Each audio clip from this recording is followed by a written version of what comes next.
Another episode of Weird Wars. Episode 3. Glad to see you back. In this video, we got 3 wars. The War of the Stray Dog, the 335 Years War, and the Kettle War. First, we got the War of the Stray Dog.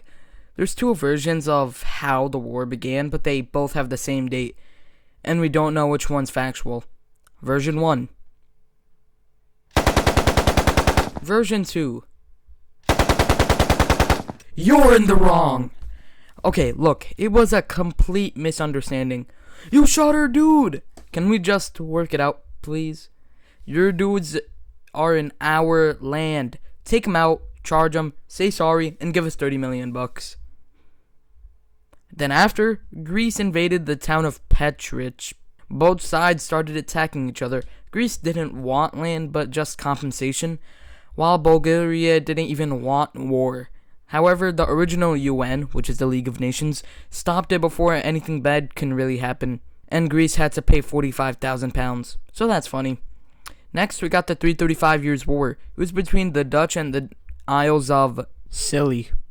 It began because the English had a civil war at that time, and the Dutch supported the parliamentarians. Anyways, the English helped the Dutch with their war with Spain, which is the 80 Years' War. The Dutch fought on the side of parliamentarians, and the other side, which are the royalists, had to retreat back to the Isles of Scilly.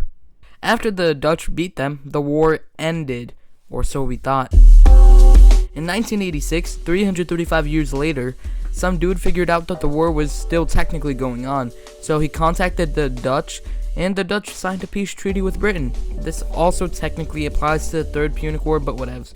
Finally, for this episode, we got the Kettle War, which took place in 1784. In 1781, due to Austria owning Belgium at the time, and we all know Belgium and the Netherlands are bordering, you see how this is going. Since the Dutch and the British were at war due to the Dutch helping the Americans overseas, the Austrians took advantage of this by trying to make the Dutch dismantle the barrier system. In 1784, the Austrians demanded more stuff, which is here on screen, and war seemed inevitable. The Austrians sent 3 ships over to Belgium in case of war. The Dutch sent their own ships to intercept the Austrian ships,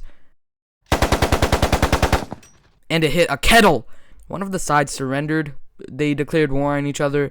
A militia was formed by the Austrians in Belgium. Then it fell apart immediately. War ended in 1785, where the Dutch had to pay quite a bit of money to the Austrians. No one died, except for a kettle. To be honest, they should have given it to me so that I could make some tea. Subscribe, like, comment, correct me if I got any mistakes. Have a great day.